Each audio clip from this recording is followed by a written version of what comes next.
Hi hello नमस्कार. ज्योती More YouTube चॅनलमध्ये तुमच्या सर्वांचं खूप खूप स्वागत आहे. इथं मी तुम्हाला अस्तर कसं पॅच करायचं ते दाखवणार आहे.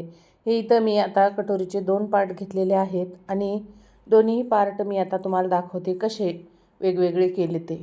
आणि आपण कट केल्याच्यानंतर तसंच उचलून दुसरा पार्ट ठेवायचा आणि त्याच्यावर अस्तर ठेवायचं. आणि हे असं आपण अस्तर आता पॅच करायला घेतलेलं आहे. तुम्हाला मी पूर्ण अस्तर कसं पॅच करायचं ते इथं दाखवणार आहे. व्हिडिओ काही जास्त मोठा नाही आहे, आवर्जून पूर्ण व्हिडिओ बघा. आणि अस्तर जोडताना आपला जे ब्लाऊज पीसचा कपडा असतो ते थोडा एक्स्ट्रा सोडायचा, कारण की कधीही अस्तर आपलं आणि कपडा जे आहे ते कमी जास्त होत नाही. थोडासा कपडा मोठा ठेवायचा, अस्तर जे आहे ते ॲक्युरेट कट करायचं आणि एकदम असं साफ आपण कसं येईल अस्तर जॉईंट करणं, समजा पॅच करणं कसं येईल ते बघायचं. एकदम व्यवस्थित असं आणि साफ पद्धतीत असं अस्तर जोडून घेण्यासाठी एकदम असा हात ठेवला जायचा आणि छानपैकी असं अस्तर आपण पॅच करू शकतो. आपला जे कपडा असते अस्तर पॅच करताना त्याच्यावर पूर्ण आपला एक हात व्यवस्थित ठेवून ते असं सगळीकडं असं साफ करून घेत राहायचं. म्हणजे नुसतं धरलं आणि शिलाई घेतली असं करायचं नाही. थोडं हात साफ करत करत घ्यायचं. म्हणजे कितीही पीस सुळसुळा असला तरी अस्तर आपलं असं गोळा किंवा असं हे होत नाही कपडा, जेव्हा अस्तर आपण पॅच करतो तेव्हा. आता हे बघा असे 2 पार्ट कसे करायचे. हे खालचा खाली तसाच ठेवायचा आणि वरचा पार्ट उघडून उलटा करायचा आणि त्याच्यावर हे असं अस्तर ठेवायचं. आणि बघा हे जे आहे ना, हे असे 2 कटोरीचे तोंड जवळ आले पाहिजे आणि म्हणजे मोंढा जे आहे ते बाहेरच्या साईडला गेला पाहिजे. असं व्यवस्थित पॅच करा. आणि मी अस्तर पॅच करायलेलं हे बघून नक्कीच शिकतात लेडीज, ज्यांना म्हणजे बघून लक्षात येतं. सांगून लक्षात येणार नसेल तरी बघल्यावर लक्षात येतं. हे असं पूर्णपणे छानपैकी आपलं अस्तर पॅच करून घ्या. आणि कितीही सुळसुळा कपडा असला, कितीही जरी काही असलं तरी एकदम छानपैकी पॅच करता येते. फक्त एवढंच आहे, राऊंड शेप आला ना तिथं थोडंसं आपलं हात असं व्यवस्थित प्रेस करत घ्यायचा, म्हणजे की छान असं जॉईंट झालं पाहिजे अस्तर, की घड्याही आल्या नाही पाहिजे त्याला आणि अस्तरही व्यवस्थित जॉईंट झालं पाहिजे. आता मी इथं तुम्हाला दाखवते की बॅक साईड कसं घ्यायचं आणि कसं फोल्ड करायचं. काही जणं पट्टीही लावतात, फोल्ड पट्टी, त्याच्याने अजून छान फिनिशिंग येते. पण नवीन बायका असतात त्यांनी मला तरी वाटते हे सोपी पद्धत शिकलेली बरी. हे बघा मी सरळ कपड्यावर उलट्या अस्तर ठेवलेला आहे. आपला सरळ कपडा ठेवायचा आणि त्याच्यावर अस्तर ठेवायचं आणि त्यानंतर हे असं मी शिलाई घेतलेली आहे, जे की अर्धा इंचाला थोडीशी कमी घ्यायची, एकदम अर्धा इंचही घ्यायचं नाही, कारण अर्धा इंच ही खूप जास्त शिलाई होते.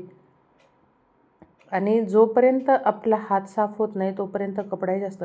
अस्तर आता आपण खाली करून घेतलेलं आहे आणि त्याच्यावर आपण दाब शिलाई देत आहोत, जे की आपल्या अस्तर आणि कपड्या पॅच केल्याच्यानंतर जे फिनिशिंग येणार आहे ते एकदम छानपैकी येते. त्यासाठी आपण ही दाब शिलाई देणार आहोत आणि दाब शिलाई दिल्याच्यानंतर परत एकदा त्याच्यावरून आपण पूर्ण अशी शिलाई घेणार व एकदम बेस्ट अशी फिनिशिंग येते. हे अशी छानपैकी अस्तरचा गळा कट केल्याच्यानंतर कपड्याचा गळा अस्तर पॅच केल्याच्यानंतरच गळा कट करायचा, कारण कपडा हा सरकत नाही.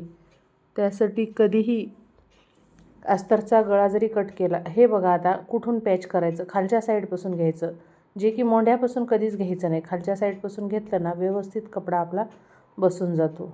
आणि हे बघा असं एकदम आणि असं प्रेस करत घ्यायचं, म्हणजे आपला कपडा बिलकुल असा गोळा होत नाही किंवा अस्तरही आपलं कुठं कमी जास्त होत नाही, कपडाही कमी जास्त होत नाही. आणि तुम्ही हे जे गळ्याला जे आपण अस्तर पॅच करताना शिलाई घेतो ना, याच्याचा अजून एक फायदा आहे की गळा कधीच हा ओघळत नाही. आणि अस्तर पॅच केल्यामुळं आणि ही शिलाई घेतल्यामुळं गळा एवढा परफेक्ट बसते ना, कधीच गळा असा ओघळत नाही किंवा असा पसरट होत नाही. एकदम ॲक्युरेट राहते गळा. त्याच्यासाठी ही शिलाई नवीन बायकांनी तरी कंपल्सरी घ्यायला पाहिजे. मी जास्त घेत नाही, पण हे अस्तर पॅच करण्यासाठी हे बघा मध्ये आहे ते कपडा गोळा दिसतो, पण आपण पॅच केलेला कपडा किती साफ दिसते. असं हे पूर्ण साफ करून घ्यायचं. आणि इथं मी स्लीवचं पण दाखवते. आता काही काही लेडींचं काय होते, खोल भाग दोन्ही एकच साईडला जातो. तर इथं बघा मी कपडा कसं म्हणजे तुम्हाला खोल साईड आणि कपडा कसा म्हणजे अस्तर टाकायचं कपड्यावर ते दाखवते. इथं आपण आधी खोल भाग बघून घ्यायचा, त्याच्यावर टिक करून घ्यायची. जिकडून खोल भाग आहे तिकडून आपण खोल भाग उचलला आणि त्याच साईडला असा आपण पकडला. तर बघा दोन्ही कपडा सरळ ठेवल्यावर त्याच्यावर खोल भाग एकाच साईडला आलं पाहिजे आधी, तर ते बरोबर दोन साईडचे दोन खोल भाग तयार होतात. हे असं पूर्ण ठेवून घेऊन व्यवस्थित शिलाई घ्यायची. आणि इथं मी थोडंसं एक्स्ट्रा कपडा सोडला होता, ते आपण स्लीव्ज व्यवस्थित काठावर शिवून झाल्याच्यानंतर बाकीचा आपण एक्स्ट्रा कपडा कट करून टाकायचा. हा कपडाही थोडा सुळसुळा असल्यामुळे थोडंसं अवघड जातं शिलाई घ्यायला कधी कधी, पण हात साफ झाल्याच्यानंतर आपल्याला जेव्हा परफेक्ट शिवायला येतं तेव्हा काही वाटत नाही. कारण आपल्या हाताकडून भरपूर कपडा गेलेला राहते, त्याच्यामुळं एकदम छान असं आपल्याला शिवण्याची आयडिया राहते. हे असं पूर्ण असं पण अस्तर पॅच करून घ्यायचं.